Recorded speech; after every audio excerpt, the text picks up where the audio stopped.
deux caméras, c'est bon. Ok. Salut et bienvenue dans cette nouvelle vidéo. Voilà, et le thème de cette vidéo est de savoir est-ce qu'une fois en Russie, il est beaucoup plus facile d'aller dans un pays de l'espace Schengen. Voilà, et on a décidé de faire cette vidéo pour nos frères et sœurs africains qui se font une idée de la Russie. Soit disant, une fois en Russie, il est facile pour eux de traverser dans un pays de l'espace Schengen ou d'aller dans un autre pays. J'ai reçu également un commentaire d'un de mes abonnés me demandant est-ce qu'une fois en Russie, il est possible d'aller dans un pays de l'espace Schengen. Voilà, donc comme vous le constatez, je suis avec mes deux invités qui vont se présenter. Donc je vais commencer par celui de ma gauche. Salut tout le monde, moi c'est Emmanuel Diaby, étudiant ici en Russie, en deuxième année informatique. Bah voilà, ça c'est moi. Voilà, donc on passe à celui de ma droite.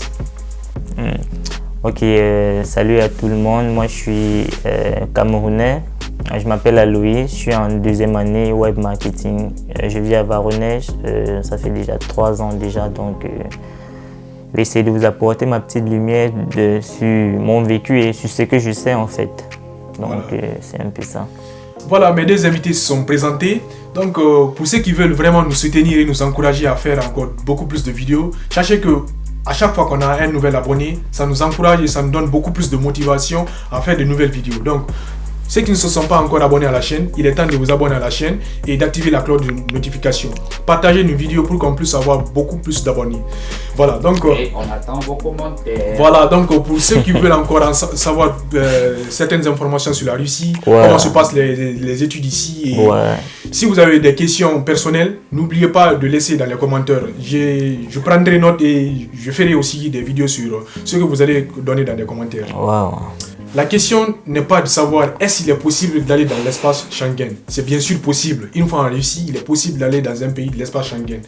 Je connais des amis qui sont allés en Allemagne, en France, qui étudient là-bas. Je connais des personnes qui sont allées aussi en Amérique, qui étudient là-bas également. Mais la question est de savoir est-ce qu'il est facile d'aller dans un pays de l'espace Schengen ou bien dans un autre pays, une fois en Russie. Exactement. Traverser et aller dans un pays de l'espace Schengen, vu que la Russie fait frontière avec beaucoup de pays de l'espace Schengen.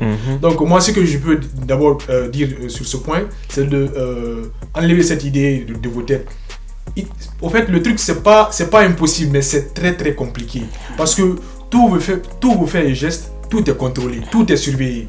Et à la frontière là-bas, c'est tellement sécurisé que vous ne pouvez même pas... Bon, je ne sais pas, mais il est impossible de traverser, moi je peux le dire. On peut dire ça, c'est impossible. Voilà. C'est impossible. Pour ce qui concerne maintenant la voie légale, ça va dépendre d'abord de vos moyens.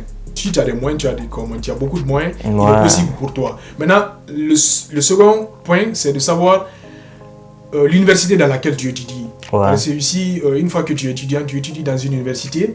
Et voilà, et est-ce que l'université dans laquelle tu étudies a des partenaires dans des pays de dans les pays du Schengen. Voilà, donc une fois que l'université dans laquelle tu étudies, cette université par exemple a des universités partenaires dans, comment dirais-je, dans les pays de l'espace Schengen, ça te donne aussi beaucoup plus d'avantages. Voilà, donc moi je vous ai parlé de ces différents points. Je vais aussi laisser Aloïs qui va apporter son grain de sel sur ce sujet.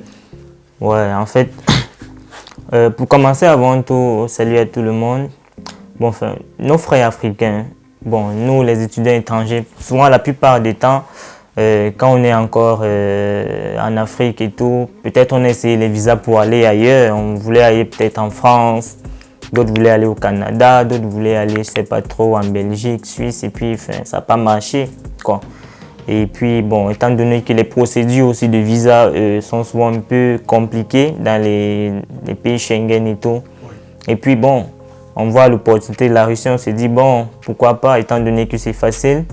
Et c'est un pays d'Europe aussi, assez bien aussi, c'est un grand pays. Pourquoi ne pas aller en Russie et puis essayer de traverser pour aller ailleurs dans l'espace Schengen et tout. Bon, c'est ce qu'on se dit en fait quand on est en Afrique. Et puis bon, la désillusion arrive quand on arrive en Russie. Et puis on se rend compte que c'est pratiquement impossible. Maintenant, ce dont je voulais parler, c'est de la voie légale. Parce que nous avons beaucoup de gens qui sont arrivés ici en Russie. Et puis ils sont allés ailleurs, aller continuer, bon, peut-être en France ou en Sicile. Comme je dis souvent, bon, ça dépend de tout un chacun aussi, quoi. Chacun a ses buts et tout. Parce que nous tous étudiants étrangers, nous n'avons pas les mêmes objectifs, quoi, parce que beaucoup de gens viennent en Russie peut-être, pour traverser. Ouais, pour traverser, on va dire ça comme ça là. Et puis il y a aussi d'autres qui viennent réellement pour les études, quoi. Ceux qui viennent, genre, qui veulent traverser et tout, aller peut-être dans l'espace Schengen et tout. Et comme nous au Cameroun, on appelle souvent ça le beaux-arts. Quand tu viens, genre, toi tu cherches juste les voies et moyens et tout, genre, tu n'es pas comme tout le monde et tout. Tu cherches juste à t'en sortir, quoi. Donc, de manière légale, je veux dire, comme pour nous étudiants, je peux dire ça comment? Pour nous étudiants, c'est pas normal, c'est pas trop ce que je peux dire. Genre, tu vas aller dans l'espace Schengen, tu passes par une ambassade, tu pars, tu prends les informations, on te dit, faut faire ceci, faut faire ça. Tu remplis les documents ou bien tu remets les documents à fournir et puis on te donne le visa de manière légale, tu vois. Parce qu'il y a aussi beaucoup de gens, même ici en Russie, ou bien qui contactent, je sais pas, certaines personnes qui leur promettent, genre on va vous donner un visa, pourtant ce sont que des magouilles, vous voyez. Parce qu'il y en a beaucoup qui se sont fait escroquer comme ça là, que genre non, nous on peut faire vos papiers pour vous et tout, on connaît des gens en France qui peuvent vous faciliter et tout. Et puis on vous donne un faux visa parce que beaucoup se sont fait arnaquer comme ça là. Ils sont tombés sur des gens et tout. On les a promis, c'est pas, vous allez avoir tel visa. Et puis on te remet même le visa. Ouais. Tu sors même du pays, c'est quand tu arrives peut-être à l'entrée, peut-être de la France ou peut-être de l'Allemagne. On te dit que mais tu as un faux visa. Et peut-être tu te fais m'arrêter et tout. C'est pour ça que nous conseillons aux gens, si tu es venu que tu veux passer, tu es venu aussi genre pour passer, pour aller ailleurs, tu suis la manière légale, tu pars par une ambassade, tu prends les documents à fournir, tu prends la liste et puis tu remplis, tu remets tous tes documents. Et puis je pense que si c'est tout, tu prends ton visa normalement et puis tu pars, comme tout le monde. Donc, comme je vous l'avais dit, le premier point dépend d'abord de vos moyens. Donc, pourquoi je dis cela? Parce que une fois que vous êtes là, vous avez besoin besoin de beaucoup de moyens pour pouvoir aller dans un autre pays.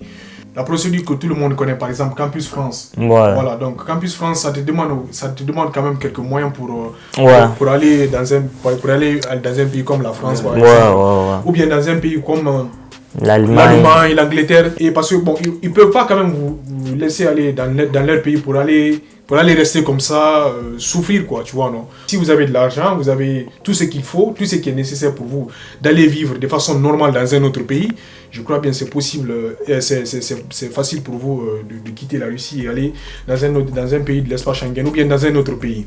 Voilà, donc le second point c'est de savoir maintenant sur les universités partenaires.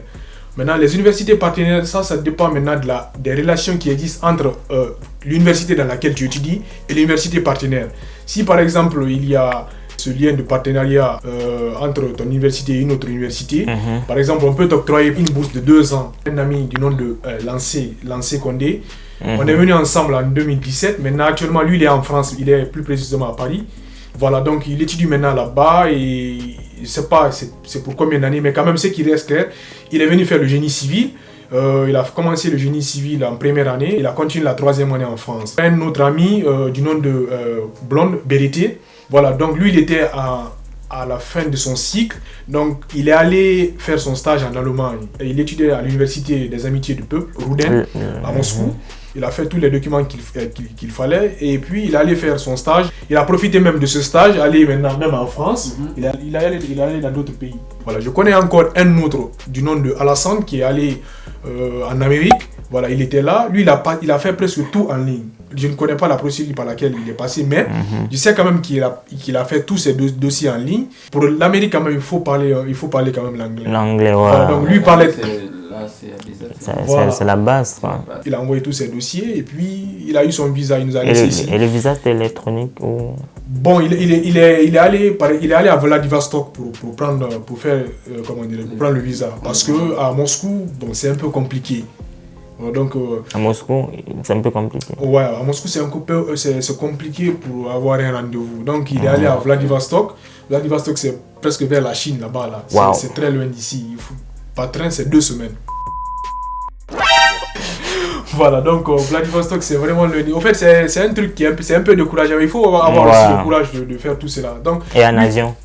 Il a pris l'avion, il a fait un aller-retour. Quand vous allez là-bas, une fois que vous faites l'interview, on vous donne... Après l'interview, directement, vous avez les résultats. Après l'interview, on te donne les résultats sur place, si tu as le visa ou pas. Okay. Actuellement, il étudie maintenant en Amérique. Ça aussi, ça dépendait de ses moyens. Voilà, donc il a acheté son billet d'avion. Parce que quand on dit par exemple que le billet d'avion d'ici, Vladivostok, ça fait quelque chose de $500, mais...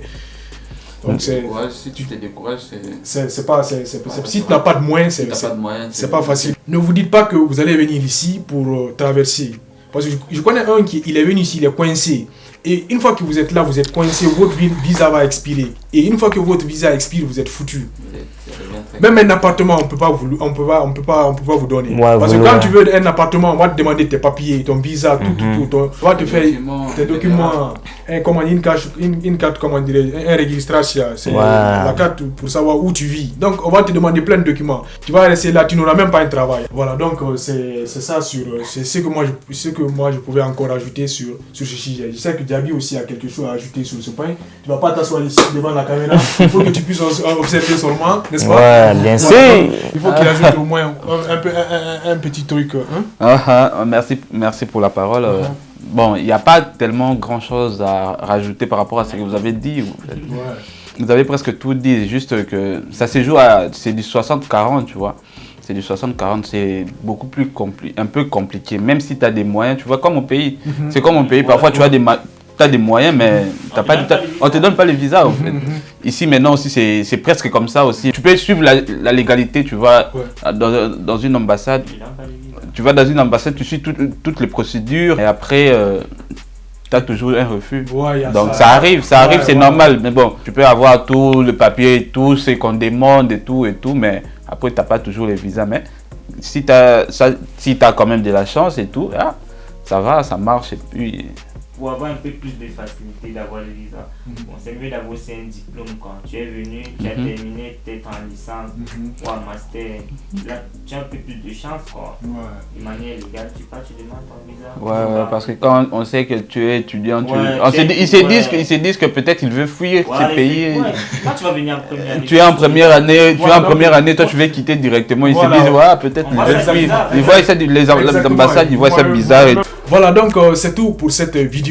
Et s'il y a des parties non comprises ou bien s'il y a des parties qui ne sont pas claires pour vous, n'oubliez pas de nous le faire savoir dans les commentaires. Nous sommes là pour vos commentaires. On prendra note de tous vos commentaires que vous allez nous laisser. Et là, on pourra répondre si possible. Également. Donc, si la vidéo vous a plu, n'oubliez pas de nous le faire savoir dans les commentaires. Abonnez-vous et activez la cloche de notification. Comme ça, vous recevrez toutes les nouvelles vidéos que nous allons publier. Sur ce, on vous dit à bientôt pour une nouvelle vidéo. Ciao.